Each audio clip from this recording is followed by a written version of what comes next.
Can you explain what an NFT is?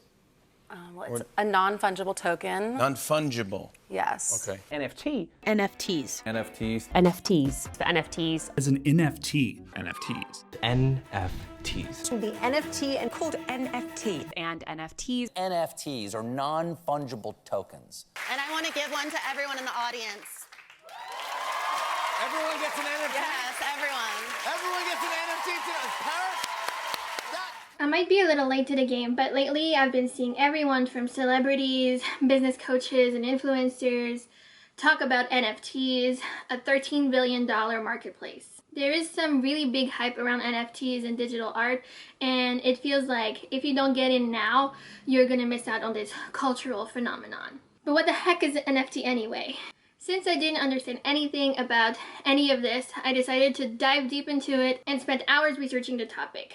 If you're anything like me a few days ago and want to get an understanding of these concepts and new popular technologies, I've tried my best to distill the information I found in this video. I want to acknowledge that I am not a professional and am not giving any kind of financial advice in this video. If you find any flaws in my reporting, please correct me in the comments below. It will be very appreciated.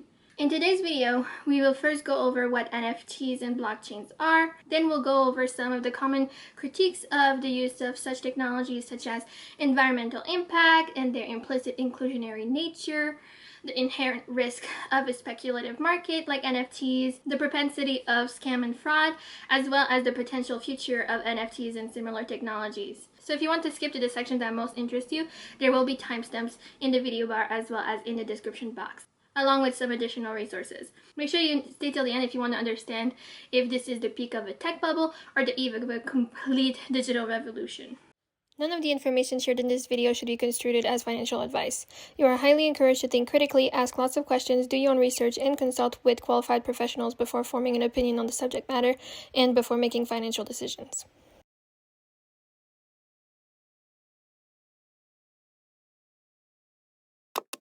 So what is an NFT? NFT stands for non-fungible token. Fungible meaning replaceable. The most popular form of NFTs we are seeing these days are digital art, but there are a lot of other possible applications as we will see shortly. NFTs are basically crypto collectible. They are similar to collecting art pieces, Beanie Babies, limited edition sneakers, or baseball cards. It's based on the concept of digital scarcity, meaning there are only a finite amount available, which makes the market valuable in theory. An NFT acts as a digital certificate of authenticity. Through blockchain technology, which we will demystify in a minute, it confirms the ownership of a specific digital asset. Now, it's important to note that an NFT gives the owner exclusive ownership of the original and its certificate of authentication, but the art itself may still be reproduced, hence why I can feature examples of NFT pictures in this video. It's kind of like how there is only one real Mona Lisa and it's hung at the Louvre, but there can be copies and prints of the Mona Lisa circulating around the world. The potential of NFTs goes beyond simple image ownership though. Right now, an NFT can do more tangible things or have utilities, like give its owner access to an exclusive membership club or community, like the Bored Ape Yacht Club, the sale of which have surpassed $1 billion. An NFT can also give the owner access to digital assets in video games, like in Ubisoft Quartz Beta, or music, lines of codes for a specific application, sports memorabilia like NBA Top Shot, and has even been used as a wedding ring by a tech couple last year. Another kind of NFT that is emerging consists of investment in ongoing projects, similar to buying early stock in a company or a Kickstarter campaign. Projects can range from video game MMOs, or cartoons, movies, comic books, or pretty much anything else. Quick side note, there are infinite amounts of places to purchase NFTs from, but the platform currently positioning itself as sort of the Amazon of NFTs is called OpenSea. In his video, Line goes up the problem with NFTs, which I will be referencing multiple times in this video. Dan Olson, creator of Folding Ideas, explains that NFTs were the first native use case of cryptocurrency and were mostly developed as a way to do something with existing cryptocurrency, since crypto was effectively non-functional as a currency and had very limited real-world applications. As of right now, crypto and NFTs are mostly treatable as an investment. And by the way, the type of cryptocurrency used for trading NFTs is Ethereum. More on that in a minute. but we're still at the infancy stage of those technologies and haven't seen or even imagined their full potential, or so fervent NFT owners claim at least. After all, the market for NFTs, which saw its first massive boom in 2020, came to be worth $338 million, but has now surpassed $13 billion. In fact, a very successful story comes from Pablo Rodriguez Frail, a collector who bought a Beeple NFT for $66,666 and then resold it for 100 times that just 4 short months later. Alternatively, a lot of people opposed to the technology are wary of the amount of scams being reported and see it as a potential get-rich-quick scheme or a new form of gambling. I highly encourage you to educate yourself on both sides of the issue before choosing if you want to invest in these new technologies. I will have a lot of additional resources from both sides in the description box if you want to check it out. Now let's see how blockchain technology actually works. A blockchain is an openly distributed ledger. It stores encrypted information on who owns a given digital asset and who sold it and when to ensure authenticity. It is a system that records transactions and is very hard to tamper with, making fraud and piracy a lot less likely than other online transaction forms.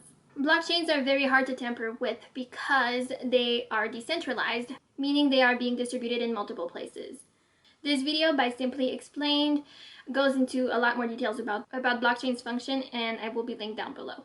Essentially, by using a system of proof of work, which consists of having multiple people on a network, also called nodes, verify the information through computing puzzles, and for the information to be rendered valid, the peer-to-peer network must create a consensus. If any information added to a block didn't match the rest of the nodes, it would be intercepted. It's obviously very complex and sophisticated, but that's the basis of it. One of the biggest criticisms of blockchain technology is its environmental impact. Because of the redundancy of proof of work, the process to add blocks to the chain we discussed earlier, blockchains are incredibly energy inefficient. Because the same computation basically has to be performed on all the nodes of the peer-to-peer network, it takes a lot of energy. It's an inherent part of blockchain technology designed to use lots of energy to prevent tampering. Partially because of the recent increase in interest in NFTs, the energy consumption of Ethereum has skyrocketed and will likely only get worse. In fact, Ethereum now uses about as much electricity as the entire country of Libya. It's important to acknowledge that not all Ethereum transactions are generated by NFTs, and therefore not all carbon dioxide emissions generated by the cryptocurrencies used to buy and sell them can be attributed to them. Take Space Cat, an NFT that's basically a gift of a cat in a rocket heading to the moon. Space Cat's carbon footprint is equivalent to an EU resident's electric usage for 2 months, according to the website cryptoart.wtf. Acton, a digital artist, had analyzed 18,000 NFTs and found that the average NFT had a carbon footprint somewhat lower than Space Cat's, but still equivalent to more than a month's worth of electricity for a person living in the EU. Note that there is an alternative to proof of work called proof of stake that may take less energy since it requires less validator functioning on a bounty basis rather than a collective consensus. But since it's not the dominant practice, it's beyond the scope of this video.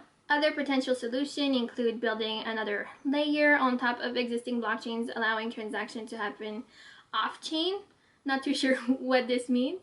Or power the systems through clean energy, according to an article from The Verge, which will be linked down below. NFT supporters will also likely point out that anything we do on the internet also has an environmental footprint. Every time you scroll on Instagram, its servers are using up energies to render your feed, for instance. And Instagram also has headquarters that also need to be powered up, etc. Their point, which isn't invalid, is that everything we do online consumes energy, so it's not fair to only focus on the environmental impact of crypto rather than the internet as a whole. Since we were just speaking of energy consumption, you may ask yourself, but what is it that causes all this need for energy in the first place? The answer is the gear and rig used to mine and validate cryptocurrency blockchain transactions. Acquiring such equipment comes at a hefty cost, which is why mining is implicitly exclusionary and only reserved for the wealthy. While I realize that the primary way people think of making money through trading NFTs is by buying and selling them, there is actually money to also be made by being a part of the peer-to-peer network that validates blockchain transactions. I will not go into the intricacies of mining cryptocurrencies such as Ethereum because it's super complicated, but essentially there is money to be made from each validation a node provides. Then Olson covers a bit more on that in his video I mentioned earlier if you are interested. The next problem we run into with NFTs is that the system is essentially based on pure speculativeness. The market, which is based on the value of digital assets, is easily questionable. Is ownership alone enough to render a piece of digital art valuable? Is scarcity even possible in terms of digital art that is infinitely digitally replicable? And let's be honest here and acknowledge that a lot of those digital collectibles are not particularly great visual pieces of art either, right? Some of them kind of look like they were drawn by kindergartners. In essence, NFTs are just another type of investment. The actual asset is essentially worthless, but its value is derived from what it might be worth in the future to someone else. As Dan Olson explains vividly and thoroughly in his video, the basic structure of a speculative currency or asset's value is to bet that as an owner, you will be able to resell it at a higher price later. As he calls it, it's basically a bigger fool scam where the entire economy relies on more people joining in, driving up demand, which will allow current owners to offload their fictionally valuable assets onto the next person, the bigger fool. Eventually, the market will run out of new adopters, and therefore the people most likely to reap the rewards of this new technology are its earliest adopters. At this point in time, it's very possible that much of the hype is created and fueled by the current owners of those digital assets in an effort to entice in prospective buyers, although that may or may not be conscious. Success stories of NFTs being sold for 100 times more than purchasing price mere months later may be used as this kind of propaganda to build credibility for an economy that lacks all tangibility. It may also help current owners self-validate their investments, confirming their foresight into the well-producing future of digital economies. You can even observe this underlying toxic positivity that highly polices doubt in an effort to reinforce the collective illusion in Discord channels and other pro-NFT communities. The people most at risk of being taken advantage of in all of this are the ones with some disposable income and potential anxiety about their financial future, who may not have extensive knowledge of the inner workings of the technology and are potentially susceptible to being misled. This all feels a little bit analogous to MLMs or multi-level marketing, but NFTs may also have a legitimate future. Maybe the market will move towards a more sustainable place that is not so hyper-inflated, and maybe the technology will shift to more tangible things rather than focus mostly on digital art. It's impossible to know if it will actually last right now. In the end, what is important to remember is that in a market of such speculative nature, everyone is basically betting that someone else will buy them out for more than they bought in down the line, which is similar to stock markets in a way. The NFT market being so new and unregulated, it's unfortunately quite susceptible to scam and fraud, despite the intentionally difficult to alter nature of blockchain technology. The flaw in the NFT market doesn't lie on the blockchain side of the equation, but rather on the user side. Stories of scams and frauds have been shared all over the internet, ranging anywhere from pump and dumps, rug pulls and Ponzi schemes, to phishing and sending fake links. There have also been reports of insider trading and stories of users allegedly purchasing their own NFTs to artificially inflate their value.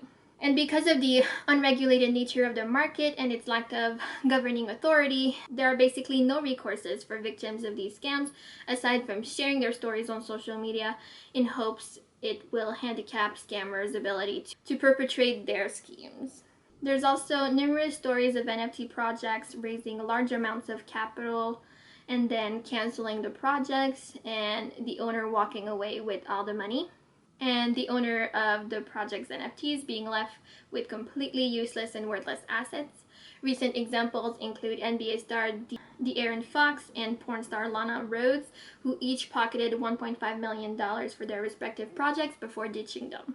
The one market that cryptocurrency has successfully disrupted is the market of fraud. Think of it this way: a big population of people have willingly self-identified that they have substantial disposable income, poor judgment, low social literacy, a high tolerance for nonsensical risk, and are highly persuadable. We have talked pretty extensively about issues surrounding NFTs, namely the environmental impact, the cost of mining crypto, the illusions of NFTs' speculative market, and the risk for scams and fraud. But now let's see what are some of the potential benefits and problems for different groups of people involved with NFTs: artists, buyers, and online content creators. For artists, selling their digital work as NFTs is a potentially good way to make money since there isn't a large market for digital art outside of the NFT marketplace. There is also a feature that enables artists to essentially be paid royalties every time the piece is sold, but note that this isn't inherent and must be specified in the original smart contract drawn during the first sale. A lot of artists thought it was included in an NFT sale from the get-go and unfortunately forfeited their rights to such passive compensations. The only real major issue is that the person putting the artwork on the market may not be the person who created the artwork. Sometimes people going as far as profiting off of the work of a dead artist. The main benefit for buyers is obviously the potential for its value to increase and then make a profit upon resale. It also gives the owner bragging rights with blockchain entry to back it up, which I guess is valuable for some people. It can also allow buyers to support specific artists they like, but let's keep in mind that a lot of viral NFTs we've seen are computer or AI generated too. The main issue for NFT buyers is that the expectation of higher returns is actually a complete gamble. That means it can be costly just as it can be profitable. Also, NFT owners must be aware that they in fact do not own the copyrights of the art, but rather just the certificate of authentication. The image isn't even stored on the blockchain because it's very large in terms of data and would make blockchain exponentially more inefficient and expensive. Rather, the blockchain points to a server hosting the image through a URL. That leaves the original image dependent on the server for its survival. So if the website it's hosted on was to shut down, the original image could be gone forever. Some NFTs do come with more tangible benefits, like access to exclusive memberships and other things, as I mentioned earlier. Finally, some benefits that have been mentioned as hypothetical for content creators include the possibility to release their own NFT token in sort of a Patreon style. The creator could release tokens that could give their owners access to exclusive content from them or even access to live events.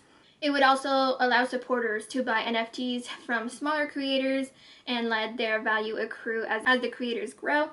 They could then cash out their investments, sort of like the stock market.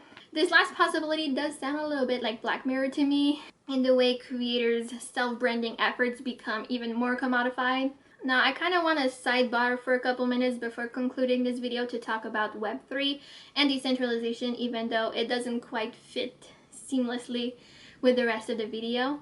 I feel these topics should still be addressed today because NFTs are often talked about in the wider context of decentralization and DeFi, or decentralized finance. So we see a lot of NFT adopters talk about decentralization, which is the basic tenet of Web3 or Web 3.0, but what does that even mean? For a bit of background, Web3 is basically the next evolution of the internet and is mostly still hypothetical at this point. The first version of the internet, Web 1.0, consisted of read-only static pages, and it was a great way to access information. Soon after, Web 2.0 appeared and connected the web. Web pages became more dynamic and interactive. Two-way communications through email, instant messaging, and video conferences became possible. Social media were invented, and e-commerce was developed. The main criticism Web3 enthusiasts have about Web 2 is that it relies on centralized control. In a sense, it allows large tech companies to monopolize the control and is based on the storage and selling of data to third parties in exchange for free use of their platforms. We are talking about platforms like Google and Facebook or Meta, etc. The other main flaw of centralized power is that they are prone to web failures since the data exchanges happen at a single centralized point. Web 3.0 aims at decentralizing the internet. At this stage, Web 3 is mostly speculative and theoretical. There is an obvious overlap between these internet stages of evolution and no clean break. So Web 2 is not going to disappear or become obsolete anytime soon, but people are talking about the possible next iteration of the internet. One of the ways Web 3 could revolutionize the internet is through digital wallets and decentralized finance, or DeFi. These would basically allow us to have only one account that would be used for all our online activity rather than multiple accounts on various platforms. In theory, Web 3 could also give us more control over our digital footprint. It could also affect data protection and privacy laws. It may also use more advanced machine learning and AI in its algorithm. Finally, another one of Web 3's promises is the development of DAOs, or decentralized autonomous organizations, which would essentially democratize platforms and allow the users of the platforms rather than profit-seeking shareholders to hold the power. Web3 is also based on the principle of peer-to-peer network we know from blockchains to effectively disable the single point of failure flaw of Web 2. Now, Web3 is still mostly hypothetical, but there are still some very big flaws in its concept. First, the idea of a digital wallet may solve the multiple account issue of Web 2, but it also comes with a significant risk of having your entire digital identity and potentially financial information in a single place. Furthermore, the whole concept of DAOs still relies on governance tokens, which most likely will have to be purchased to have users vote on the direction of the platform, so it isn't that different from the current shareholders model. The last point I will bring up is that some Web3 enthusiasts talk about having medical records, legal disputes, deeds to houses, etc. essentially move to public decentralized blockchain, which has some pretty unethical and potentially harmful risks. It could turn into a dystopia very quick. Obviously, there is so much more to understand about Web3, but hopefully this is a quick introduction to the concept.